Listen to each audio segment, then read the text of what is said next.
Alright guys, last night the Pokemon company put out a new trailer to coincide with the ending of the video game championships, and we got some new information. They saved some of the better information for VGC championships because I guess, they did a trailer last week, but then they wanted to hold some of it off so that they had something hype at the end to talk about.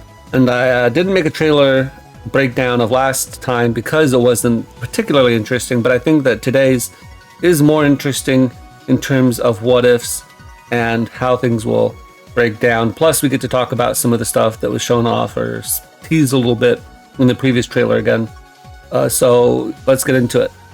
Right off the bat, we've got the starter Pokemon returning, but do note that the starter Pokemon seem to be returning all the way in the second part of the DLC.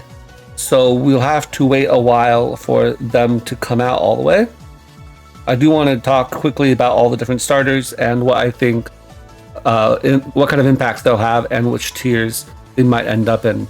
So we already have Charizard, and that's not going to be anything to talk about. But Venusaur will be interesting to see what moves it gets back. If it gets Weather Ball back, then I could definitely see Venusaur being a really good Sun user and to really boost up the viability of Sun to untold levels. Right? We already have Photosynthesis as a huge ability, and Sun has Torkoal already. So you have Earth Power, Weather Ball, Sludge Bomb, or Giga Drain, Growth. Venusaur, that's a really strong Pokemon already in Gen 8, but then you give it the ability to terrestrialize in this gen, and you could have a Terra Fire or Terra Ground Venusaur, and you'd have a really strong Sun Wall Breaker. And I don't know if it will get back Weather Ball. Most Pokemon that had it before did not get it again, so I wouldn't count on it. If it does not get it, then you could still have a pseudo Weather Ball by using Terra Blast, so you just give it Terra Fire or whatever. That does make it so that you would have to be a fire type, and Sun teams usually already have one or two fire types, although I suppose if you're mostly using Photosynthesis, then you'd only really have Torkoal. So I don't know how Venusaur would do without Weather Ball. I don't see it being nearly as scary without Weather Ball, just because Weather Ball is that strong of a move and doesn't require terrestrialization. But it will be really nice to be able to pop onto a Sun team. Finally, we got Blastoise. Blastoise is another Pokemon that will rely entirely on which moves it gets back. For example, Shell Smash Blastoise, pretty scary. I do think Shell Smash will come back on Blastoise because they gave it to Blastoise in Gen 8, and I think that the Gen 8 moves are probably more likely to return than some of the more early Gen moves. For example, Toxic will probably not be on Blastoise. Almost certainly not on Blastoise. So the more defensive bulky sets of Blastoise that used to be useful are now really not going to work, right? You don't have Scald, you don't have Toxic, you probably don't get Refresh. In fact, I'm almost positive you don't get Refresh. So what do you get on Blastoise if you're not running a Shell Smash set? I don't know. What would you run? Choice Specs with Hydro Pump, Dark Pulse, Aura Sphere, and Ice Beam? That sounds like a really bad budget Inteleon. So Blastoise, I think, if it does not get Shell Smash, could end up being PU at best. But if it gets Shell Smash, then it'll probably be a solid NU Pokemon, is my guess. And get walled out by Vaporeon unless it runs Terra Blast Electric or something. When Gen 2 comes around, we already have Typhlosion, so we just have to worry about Meganium, which is, one of my favorite starters, if not my favorite starter, but unfortunately is the worst starter, probably categorically hands down, and is not really aided by terrestrialization because it just really doesn't have a niche, and a niche can't be solved by terrestrialization. If it gets access to some cool move a la Grassy Glide Rillaboom, then maybe it could do something. But I don't see that really being the case, especially because its ability wouldn't be aided by any move I can think of. Right? Rillaboom with Grassy Glide specifically was doing something that no other grass type could do because it had grassy terrain or grassy surge as an ability. Whereas, Meganium doesn't really have a good ability that other grass types don't have. So no matter what move you got, some other grass type probably could do it better than you. So I don't really think the Meganium could have anything that would save it outside of a major overhaul, and I don't see that happening. So Meganium is just, going to be forgotten again. Feraligatr is going to be actually quite scary. I predict Feraligatr to run Tera Dark almost always. The reason for that is because if I end up in Arceus, for example, I have to deal with a Pokemon like Grafaiai coming in and going for Encore, or my Dragon Dance, or my Swords Dance. Similarly, if I ended up in NU, I would have to worry about Sableye, clicking Encore. If I wanted to be scary at all, I need to have some kind of secondary stab. I don't think you want to invest in Tera Water and hit off super strong liquidations. And so your options at that point would be Ice Fang, Earthquake, Crunch, and then, I don't know what else you'd run. You're not going to run Outrage or something. So you really have Tera Ice, which is not really a thing that you would want to run, and Tera Ground for Earthquake. But Earthquake, while it is a decent coverage move, isn't boosted by sheer force, so I don't really think that's what you want to invest in. However, that Tera Dark with Tera Dark Crunch gives you that immunity to Prankster. I really think that Tera Dark is the way to go on Feraligatr, and I really do think that that will be a decently strong Pokemon. Feraligatr really struggles to set up. If it can get an opportunity to set up, then it's fine. But if it is facing another offensive team, then Feraligatr really struggles. Now that's the major downside to Feraligatr. In this gen, we don't have as much Toxic or Scald, so I do think that it might be a bit easier to get set up if you can get it on a Pokemon that isn't going to immediately threaten you. However, there are still Pokemon that can do those things. For example, you can't set up on a Riverworm. It'll either Parting Shot, or it'll Toxic, or it'll Gunk Shot you and do like 70% or something. So it is hard to find an opportunity to set up the Feraligatr, but if you can, I do think it will be pretty scary. Going up to Gen 3, we got Sceptile. Sceptile is not the greatest Pokemon, pretty weak. It usually functions as some kind of Unburden Sweeper in the lower tiers, maybe with a Alolan Raichu and a Pincurchin and Hitmonlee or whatever. And I think that Terastallization could help Sceptile. You can Tera Flying for the acrobatics, or you could even, I think, which would be superior, if it still gets Drain Punch, you can Tera Fighting Drain Punch. That way you can break through the steel types that were sort of walling you before. And I think that that might be what you'll see Sceptile do. I still don't think it will be fantastic, but I do think you have sort of a couple more options to play around with Terastallization. Then you got Blaziken. Blaziken used to be chicken on a balloon. Now it's a balloon on a chicken, because you can Tera Flying your Blaziken and get Stab Brave Birds if you so desire. That actually might be sort of scary if you get a Swords Dance boost, but I still don't think the Blaziken will get banned. First reason is because we still already have all the Pokemon that really gave it a hard time in previous gens, like Toxapex, and this game we got Dondozo, who's just this big unaware wall. How much is Thunder Punch, even Tera Electric Thunder Punch, how much is that doing to Dondozo? Not very much. And if we're going to do any amount, I can just Tera Fairy my Dondozo, and then I don't really care what you're going to do at that point. It's not super effective, and I'll just eat it and you'll go away. So I think that defensively we're fine. Offensively, the problem with Blaziken is that it is quite slow without a speed boost. And even if I have Protect and I can get +1 speed to outspeed a lot of your stuff, well, Terra Iron Valiant is running around, Dragapult is still in the game. We've got Pokemon that are going to outspeed you at +1 pretty easily. And that is to say nothing about these other Pokemon that we don't even know, like the new Raikou form, who may be fast and is going to resist your fire moves at the very least.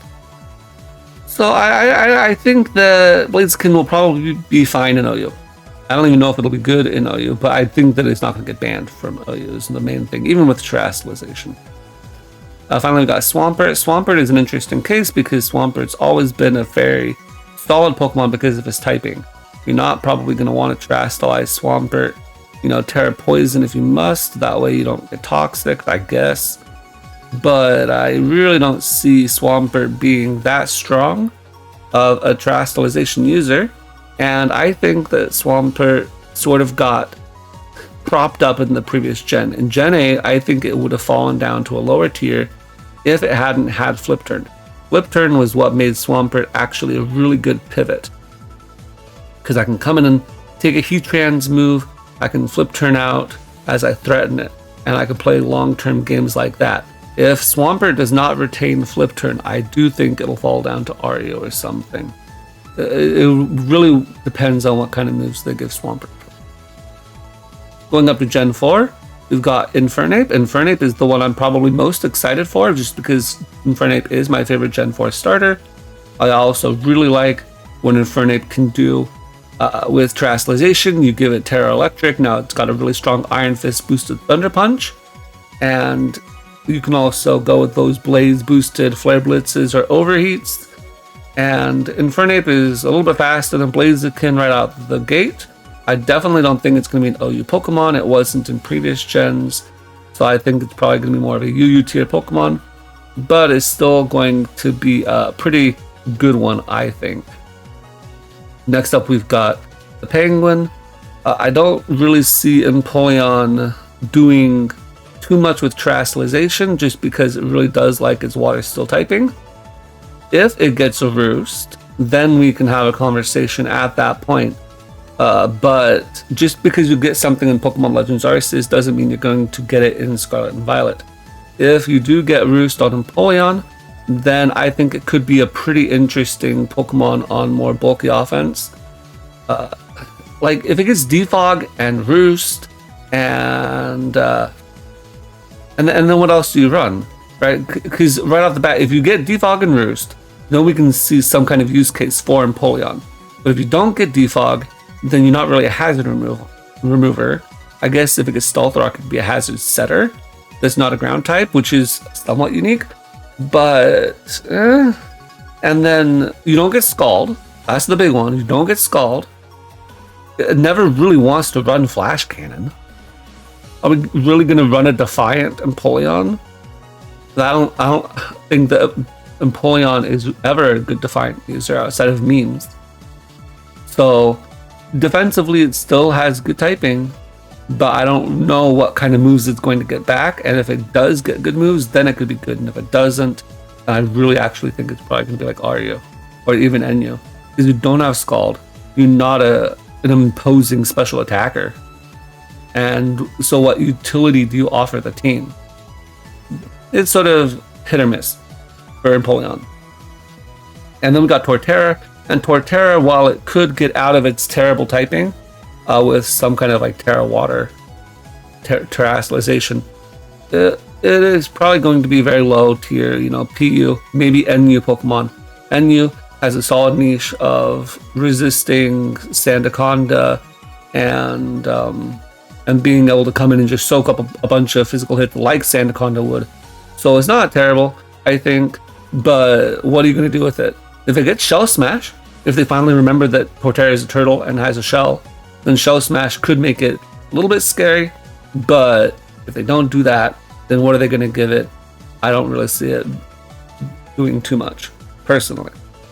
Gen 5 Pokemon are going to include Serperior. I think Serperior is probably the most interesting Pokemon on this list that has to do with Terastallization, specifically, because previously Serperior was held back by its low special attack and by its lack of coverage. Now it's going to use Contrary and Leaf Storm to boost its special attack, so that was never that big of an issue. Just PP wise, it was a little bit of an issue, especially with Corviknight coming out in Gen 8. So now it has to deal with pressure on a Pokemon that can easily come in on it. But aside from that, you also have to deal with hidden power being your only coverage, because Dragon Pulse does not count as coverage. But hidden power is your only coverage. Now Serperior has coverage because it can Terastallize any type it wants to do. That's really good. And we'll talk a little bit more about the new Terastallization mechanic that was teased. That is what was on the thumbnail, what we're going to talk about for the bulk of this video. But that, if that works that way, I think the Serperior could also use that 19th Tera type pretty effectively.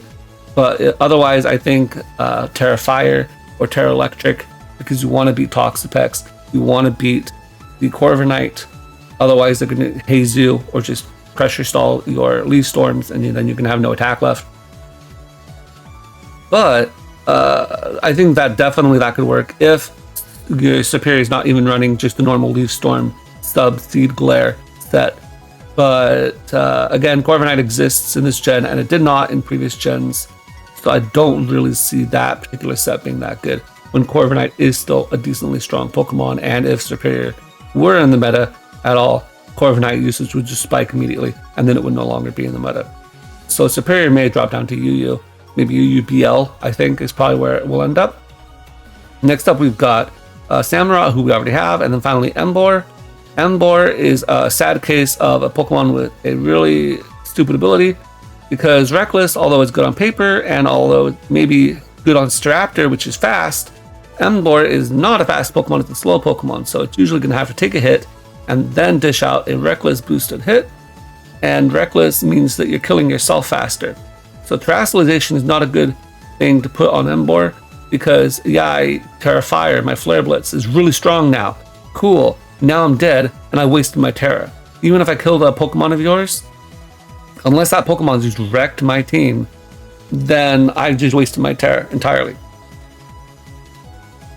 So Emboar was already bad before, and I don't see Terastallization aiding it at all. Or at least not to a big effect, right? You can tear a rock for a stab head smash, I guess. I'd rather use Tyrantrum if we can get that back. Overall, I don't see Emboar being very good. Now, in terms of new moves it could get, we saw a new fighting move today, and we'll talk about that in a bit. But if this is anything like the Isle of Armor last gen, we should get one new move for every single type. They don't have to do that by any means, but if it is like that, then we still haven't seen a fire move. If we got some kind of cool new fire move that Emboar could actually use, then maybe Emboar could maybe boost its speed or do something else that would somehow aid it and give it some kind of niche. Maybe it could automatically set Trick Room while being a fire attack. I have no clue. But if it had something like that, then maybe it could do something. Otherwise, I really don't see anything saving Emboar. It's a pretty bad Pokemon. Gen 6 Pokemon have all been released in the game, so none of that is new. We just have to go on to Gen 7 now, where we also have already gotten Decidueye. So we just have to talk about Incineroar and then Primarina. So Incineroar is back again, and the interesting thing about Incineroar is that, first of all, it really does like its typing of Dark and Fire. Those two typings together give it a lot of useful resistances and immunities, so I don't really see it wanting to Terastallize, but I could see maybe you got your heavy duty boots knocked off and you don't want to take those Stealth Rock, so maybe you're going to Terastallize to avoid that. Maybe Tera Poison, that way you can absorb Toxic Spikes plus resist the fighting move, or a Tera Ghost even, who knows, but something to that effect. I think Incineroar is going to depend somewhat on what moves it gets back. I imagine it'll get Parting Shot back. I imagine it'll still keep Flare Blitz and whatever, but will it get Knockoff? Knockoff is the big move for Incineroar, because otherwise you're going to be using Darkest Lariat, and while that's a passable, serviceable dark move, it's not the same as Knockoff. And so many Pokemon that had Knockoff lost Knockoff. So maybe it'll get back. I don't remember if it learns it by level up or anything like that, but we will have to keep an eye out on that. You can let me know in the comments. And it won't be getting Toxic back. And so the bulky set that Incineroar used to run, where it used to run Knockoff, Overheat or Flare Blitz or whatever, Toxic, and then you turn a Parting Shot, it can't run that set anymore. If it doesn't get Knockoff, then you've got Darkest Lariat as your only dark move. You can still run a fire move, cool, but you don't have Toxic. And that is really important because there are so many Pokemon like Vaporeon or Mudstale with Wish Support that can come in, take a hit, get on out once you're out, and then get healed back up later through Wish or whatnot. And Incineroar really needed to have Toxic to make some kind of progress against those Pokemon in a defensive capacity. If it doesn't have Toxic, it doesn't get Knockoff, then what is Incineroar doing? I'm not really sure. Finally, we've got the Primarina. The Primarina is sort of an interesting Pokemon with Terastallization. On the one hand, you are a Water Fairy type. Water Fairy, one of the best typings in the game. Why would you want to Terastallize away from it? But then Primarina also has some decent coverage options like Energy Ball and Psychic. And if you need to get a kill on a Pokemon, that might be valuable. Also, you got those really strong Stab Moonblasts on the Choice Specs side. And Choice Specs Tera Fairy Moonblast is going to hit like a truck. So I could definitely see you wanting to Terastallize it. However, again, you are Water Fairy. That's a really good typing. You don't want to give it up necessarily either. So we'll have to see how that pans out for it. I think that Primarina is going to struggle a bit, however, because it's probably not going to get back Flip Turn. You know, precious few Pokemon in this gen got back the DLC moves from previous gen. And I don't really understand why. I think that those were really nice moves to have. And Primarina, one of the few things it had over Tapu Fini was that it could Flip Turn. Not only was it a thing that it had over Tapu Fini, but it really let you get momentum against a lot of different teams. And to lose Flip Turn would be sort of sad. And of course, it's not the only set that Primarina can run. You can run a sub Calm Mind Draining Kiss set. There are so many things you can do with Primarina. I don't see it being a bad Pokemon by any stretch of the imagination. I just think that if it loses Flip Turn, it will be sad for it. Next up, let's get into the moves that are going to be released in this DLC. Again, this is DLC 2, not DLC 1, so this is still a ways out. But the first move is called Psychic Noise, and this is one I'm actually pretty excited about because we see Gardevoir using it. Psychic Noise deals damage and prevents targets from healing. So if you know what the move Heal Block does, it does Heal Block. And we've confirmed that because it says it's due to Heal Block that the Dondozo cannot rest. So whatever Heal Block does, this move does too. Now, that's really interesting. On the one hand, what's the base power of this move? If it's a base power of 50, I don't really see people using it. Nobody uses Eerie Spell on Slowking Galar because it's just a weaker move, and I'd rather use Future Sight.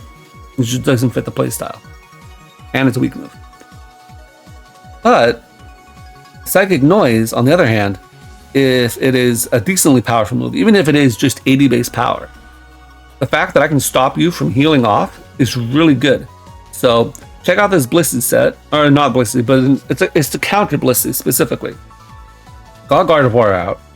You think, oh, I'm going to go into my Blissey because I have already scouted for Trick once, or I don't know why you would go into Blissey when Gardevoir often runs Choice Scarf Trick. But if you were to go into your Blissey to try to soak up a special hit from Gardevoir, I can go for Substitute into that. Then, as you try to Seismic Toss to break my Substitute, I can Terra Ghost. I can go for Calm Mind. Well, already you can't touch me at that point if you're Blissey, unless you've got a Shadow Ball, which I suppose you could have. So I can continue to Calm Mind up. But maybe you've already taken some damage in the battle, for whatever reason, and you want to take this opportunity to heal up. Well, because I'm not going to do any damage to you, right? Well, that's okay, because I can go for a Psychic Noise. I can get my Throat Spray boost, so now I have another +1 to my special attack, and I stop you from healing up. And I don't have leftovers, so on a substitute set without leftovers, how do you get recovery? Well, I have Draining Kiss. Right, I could also run this with Terra Fairy to boost the power of Draining Kiss up to a solid 90. I can do all sorts of stuff with this set, depending on which Pokemon are in the meta. But I think Psychic Noise could definitely be pretty interesting. Psychic Noise is also probably a sound type move, so it'll go through opposing substitutes. So similar to how Mega Gardevoir used to have Hyper Voice with Pixelate to get through Substitute, now Gardevoir has another way of getting through substitutes as well. And so this is actually a decent psychic move, and depending on the distribution, more Pokemon might be getting it, which means that will probably increase the power of offense and really hurt the power of defense of Pokemon and the more stolid playstyles. Even think about like Enyo, right? I keep on bringing up Enyo because that's one of the few tiers I actually know stuff about. And you got like Sandaconda with the Rest Talk set, or not Rest Talk, but Rest and Treadskin. and then Snorlax eventually will get back there with Rest Talk. I can stop your rest by using Psychic Noise, which means that those Pokemon are either going to fall out of favor or their moves will change to be more offensive roles. And I think the Pokemon keeps on adding more offensive options and fewer defensive options into the game because they want to speed up the rate of battles. And this is just another example of that. Now, next up, we've got a move called Upper Hand. Upper Hand is a fighting type move that strikes before a target's priority move. And specifically what that means is that if my target is going for a priority move, then I will hit them and actually flinch them. But if they are not going for a priority move, then my move fails. I don't know how I feel about this move. On the one hand, this is a fantastic move for VGC, I think. For example, there are so many Pokemon in VGC that spam Fake Out. In Gen 8, they got rid of that a bit by using Dynamax. Dynamax blocked the flinching from Fake Out, and so Fake Out wasn't nearly as useful because you couldn't stop the Dynamax Fake Out with Fake Out. But in this gen, you're back to faking everything out. That way I can set up my Perish Trap, or that way I can set up my Trick Room or get a strong hit off or whatever you want to do. With Upper Hand, I can stop Fake Out on any turn. I think from what I've seen people talking about this, they're just saying, well, why wouldn't I use Fake Out to get a flinch? If this stops Fake Out, and I don't know exactly how high of a priority bracket you can get with Upper Hand, but if this stops Fake Out, and this is a huge move for VGC, because I can stop Fake Out on any turn. Fake Out is only the first turn I come in that I get a priority flinching move. This is any turn, I can stop my opponent from going for a priority move. In singles, I think it's going to have a lot less utility. How many tiers have priority spam? Maybe you got low kicks, you've got Terra Normal Lucario, stuff like that. Then I have this nice fighting move. This would completely destroy Terra Normal Lucario. And in that context, I think it could be nice. But unless you have a tier where specifically you have low kicks, Arcanine, and Lucario all spamming priority moves, and I can hit them all super effectively, or at least neutrally, then I don't really see it being that particularly useful. But it does work every single time, as far as I can tell. So if the low kicks goes for first impression, I can block it. Then they want to go for Sucker Punch, I can block it. If they want to go for U-turn, I cannot block it, and then I will get punished. But it is sort of nice to be able to play those mind games, I guess, at least, and block certain things like first impression that are really annoying otherwise. Next up, we've got the typing for Raging Bolt, which is confirmed to be Electric Dragon. And Electric Dragon is Zekrom's typing. It's not the best typing, I don't think, but it is definitely not bad, and I sort of like Electric Dragon as a typing. I think it's pretty fun. Now, this Raging Bolt, this is Raikou form, of course, and it gets a signature move.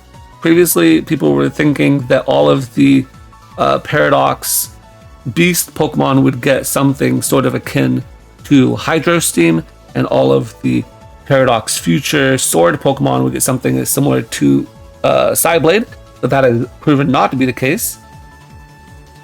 So Raging Bolt gets this move called Thunderclap, which is electric type Sucker Punch. It's confirmed from the website that if the opponent uses an attacking move, then it will hit. If they don't use an attacking move, then it will fail. So it's electric type Sucker Punch, but if it's a special attack, first of all, that's sort of interesting, because this will be the first time we have a Sucker Punch that's special, and there's rarely priority that's special in the first place. Like Water Shuriken is one of the very few, if any others even exist. Oh, Vacuum Wave is the other one. So you got Vacuum Wave, and you've got Water Shuriken. Those are your special priority moves. Here we actually have a new special priority move, which is really cool. And it's another Sucker Punch. Now, because they gave Raging Bolt Sucker Punch, that leads me to believe that Raging Bolt will not be the fastest Pokemon. Because why would you give Raikou, there's something with like base 120 whatever speed, a Sucker Punch? That doesn't make any sense. So Raging Bolt is probably going to be more like base 70 speed, if I had to guess. But we'll see. Anyway, I think that's pretty cool. But of course, if only Raging Bolt gets it, then it's just cool for it, I guess. And that's about it. Next up, we've got Iron Crown. Iron Crown is Cobalian's form, and it's Steel Psychic. It sort of looks like a Steel Psychic, so that makes sense to me. This is decent typing. You know, it's Bronzong, and Metagross's typing is not as strong as it once was, but it's still pretty decent. And just struggles by getting walled by Steel types. Its signature move is called Tachyon Cutter. Tachyon is sort of an interesting name for a move, because Tachyons move faster than the speed of light, but this is not a priority move. So I don't know, I guess because it just sounded cool, or maybe somebody just watched a lot of Star Trek, I don't know. Anyway, Tachyon Cutter is guaranteed to hit twice in a row. So it's sort of like Gear Grind, but not only is it Gear Grind, but also it will be like Smart Strike in that it never misses. So I do like moves that hit twice in a row, because then you can break through substitutes or whatever, and as opposed to something like Bullet Seed, where the base power is really weak and is a variable number of hits, this one is probably going to be a lot stronger and is not a variable number of hits. Moves like this I can definitely get behind. Also a fantastic move to bring versus your friends when your friends don't necessarily abide by Smogon rules and they decide to bring double team, and then you can just have a move that will cut through all of that nonsense and always hit. Now the big difference between Gear Grind and Tachyon Strike is that Tachyon Strike is actually a special attack and it never misses, as opposed to Gear Grind, which I feel like always is missing. So you have this special attacking Steel move. I'm glad to see that it's a special attacking Pokemon, because Cobalion is one of our few fighting types that's actually a special attacker, or that can be a special attacker. So I think it is pretty nice to see that, generally speaking, this new version of Cobalion will also be a special attacker. On the other hand, however, we do have to wonder, how is it going to break past Steel types? That's always been sort of a big problem for Pokemon like Jirachi or Metagross. How do I break past Steel types? Maybe you get Earth Power, maybe you get Focus Blast. I mean, almost certainly it gets Focus Blast, because it used to be a fighting type. So similarly to how Iron Leaves gets close combat, you should get on Iron Crown, you should get Focus Blast. But Focus Blast is a really sucky move to have to run. Maybe it gets Aura Sphere, but Aura Sphere is a weak move to run, and you're not normally a fighting type, so you wouldn't get Stab unless it's Terastallize, which I do think generally you probably will see it Terastallize into a fighting type. However, maybe a Steel type would also be an option as well, just to get those really strong moves off. If you get Nasty Plot, I could see that being something. I want to see what its stats look like before I get too hyped about this Pokemon, because otherwise, what are you going to run? Calm Mind? You got to have some kind of boosting move, otherwise you're not going to be that threatening of a Pokemon. You can run Volt Switch maybe if you get that, and be more of an Assault Vest attacker if you can't boost. But Cobalion has always been known for being pretty weak, pretty bulky, but pretty weak. And if you can't bulk up with Calm Mind, or if you can't get the +2 special attack from Nasty Plot, which it probably will not get, then I don't see it being nearly as offensively threatening, despite having what appears to be a pretty strong special attack. Alright, now getting on to the final part of the video, the one we've all been waiting for. We have the new 19th Tera type. And the new 19th Tera type is pretty huge news. It's something that we sort of knew based off of leaks was coming, something in that vein, but nobody really knew what it meant, and I don't think we still know what it means. Let's first show the screenshot from the Pokemon website, where we can see the Baxcalibur using this new 19th Tera type. This, first of all, tells us this is not something that's unique to Terapagos or to legendary Pokemon, or even potentially to favorite Pokemon. You know, Pokemon like Charizard and Mewtwo. They get all the cool stuff, right? And you can say, oh, it's just for the favorite Pokemon, like that, or maybe like Eevee, because, oh, it gets all the types, right? That would make a lot of sense. Well, no, we're putting on Baxcalibur.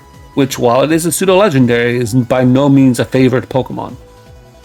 So, Baxcalibur gets it, which means all Pokemon are going to get this new 19th Tera type. Probably in a way sort of similar to G-Max Soup. It was in previous games where any Pokemon can get it as long as you grind enough resources, because, you know, grinding resources is fun. Anyway, let's talk now about what this could possibly mean. A lot of people online are comparing this to Arceus, where in Legends Arceus, you get the Legends plate, and Arceus's judgment gets to turn into whatever type that would be the most super effective and most resisted to the opponent.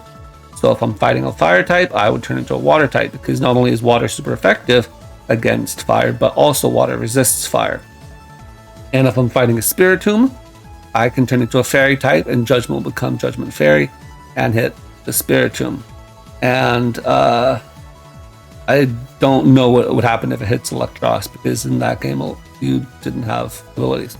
Anyway, the point is that people are saying it's going to act something like that potentially.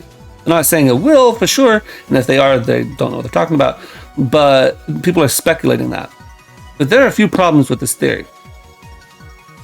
So let's take a close look at these screenshots and see what they tell us. So the first thing we can see is that we have the Terastallize button highlighted in this image. If it weren't highlighted, we would see the generic Terastallization logo. But instead, we see the special fancy Terastallization logo like you get once you hit R. Once you Terastallize, or selected the option to Terastallize. That's also why the Tera Blast is glowing with the type that the Tera Blast will turn into. So we've established that.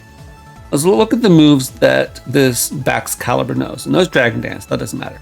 We have Icicle Crash and Glaive Rush.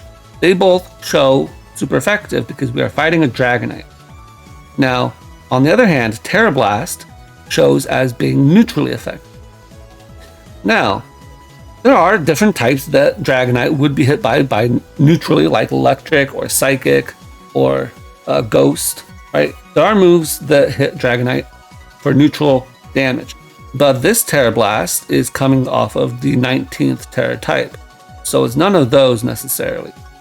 If this acted like the Judgment from Legends Plate Arceus, then we would see it say super effective, because I would transform presumably into a fairy type, and then it would be a fairy Tera Blast. But that is not what it's doing.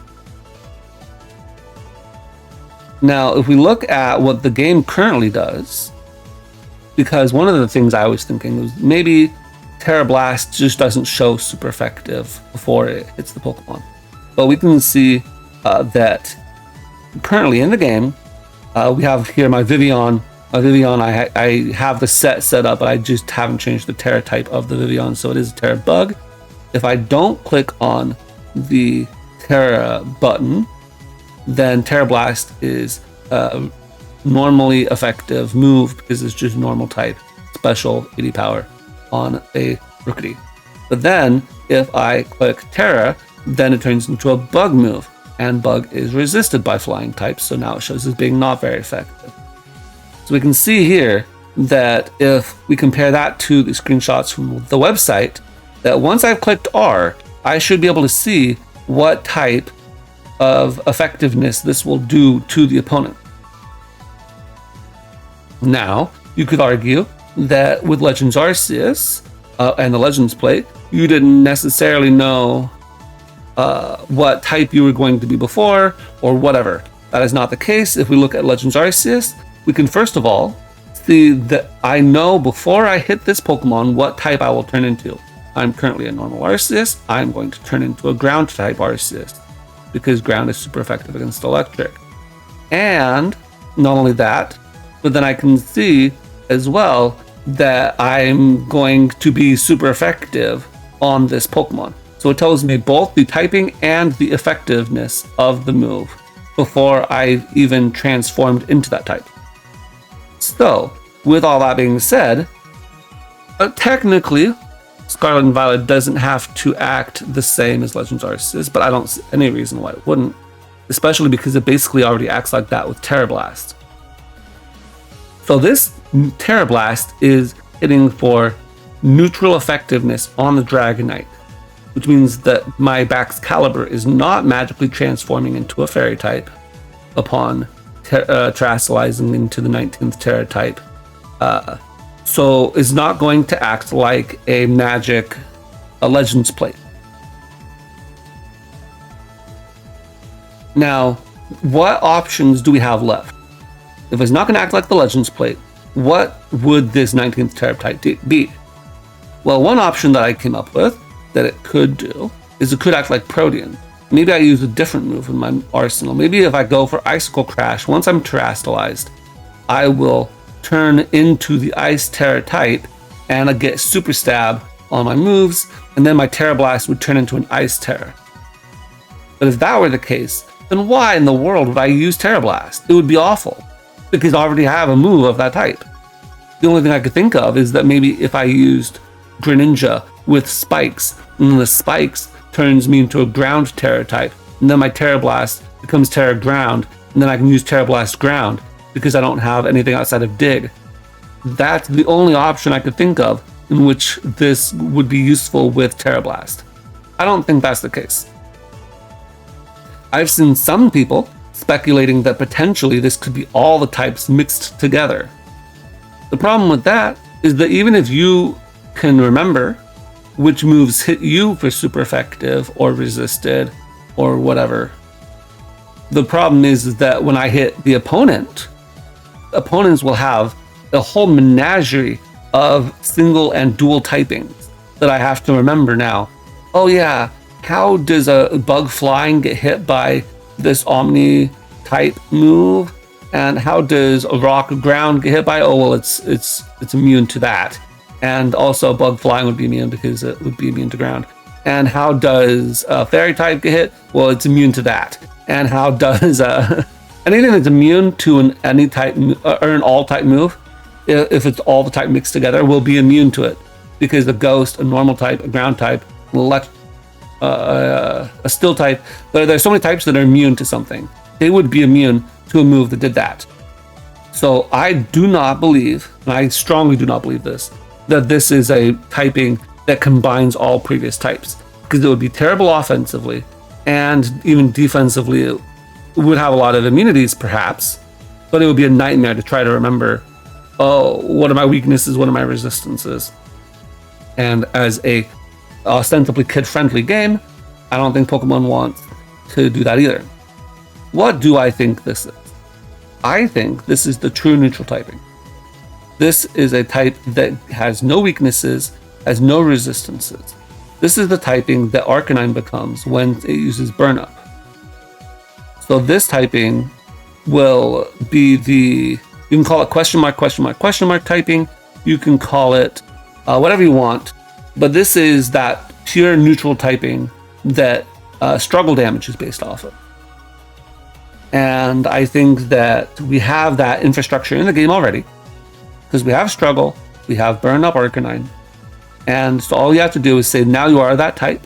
So you will take neutral damage from every move in the game, but you will also do neutral damage to every Pokemon in the game with Tera Blast. And that specifically is where the interesting part comes in. Defensively, I think it's not the best because you don't have any resistances and you don't have any immunities.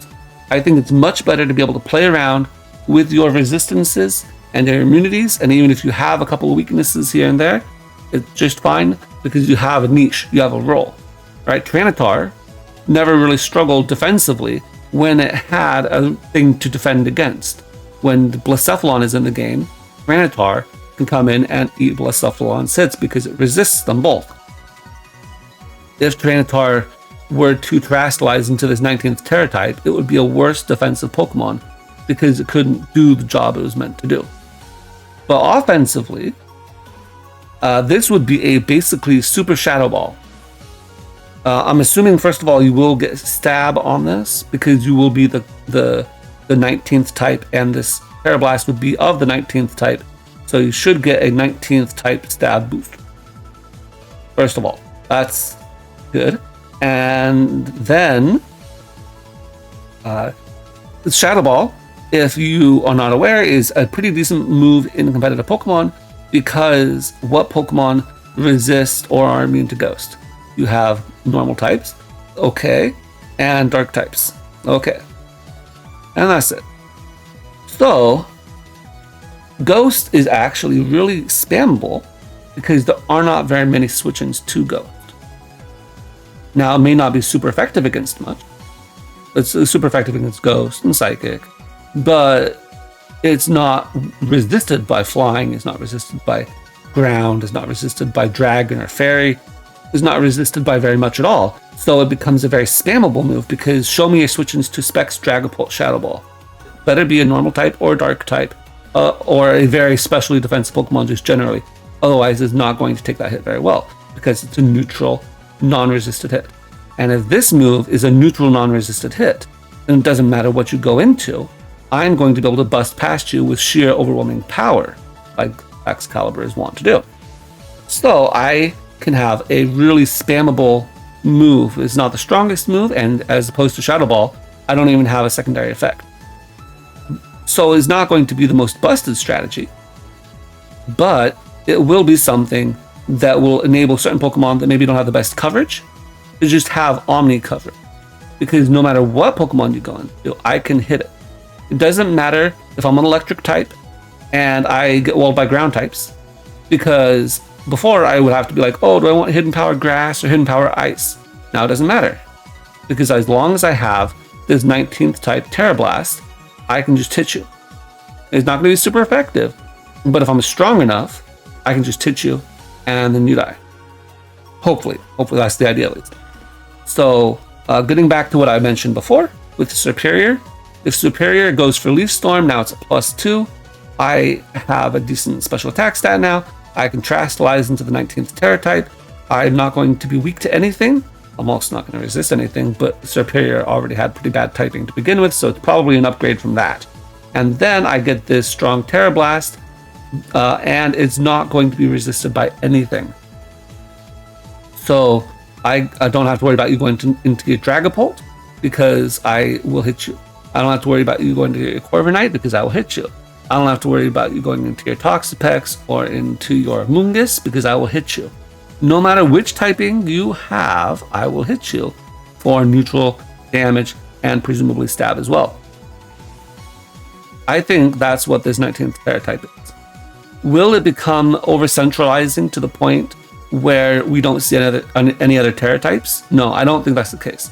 I don't think that's what Game Freak wants. I don't think that they want all Tera types to become the 19th Tera type. I think they still want a healthy mix of all of them. So if you make it so that this move isn't super effective or weak against anything, well, then you're still going to see a lot of other Teras showing up.